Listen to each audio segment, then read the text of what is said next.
My name's JJ Wheeler. I'm a drummer. I'm also a teacher, and I do a bit of examining and consultancy work for Trinity. I do some drum clinics around the world. Day to day, and my past experience has always been playing on an acoustic kit. And there are challenges when changing between an acoustic kit and an electric kit. There are a lot of people who practice and play regularly on an electric kit, and the electric kits are getting better and better. They really are quite a phenomenal standard, some of them these days.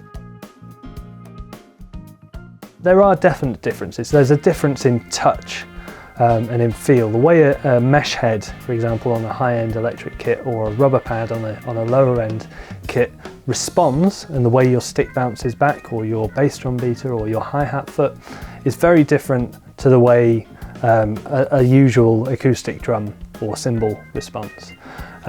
That means that you have to kind of adjust your playing to get the different tones out of the kit and out of the cymbals. That's probably the biggest difference between the two. My biggest tip, if you're going from an acoustic kit to maybe an electric kit at home to practice on, the first thing would be make sure you've got something with a real bass drum pedal. Some electric kits have trigger pedals. Really, if you can upgrade that and get something with a bass drum pad where you can attach a real bass drum pedal, you'll get at least the feel of the pedal and the spring and the way the beater responds back to you. That's one of the most common problems I find, particularly when teaching students who have electric kits and then come and sit on an acoustic kit with a real bass drum pedal where they've got to control a moving part.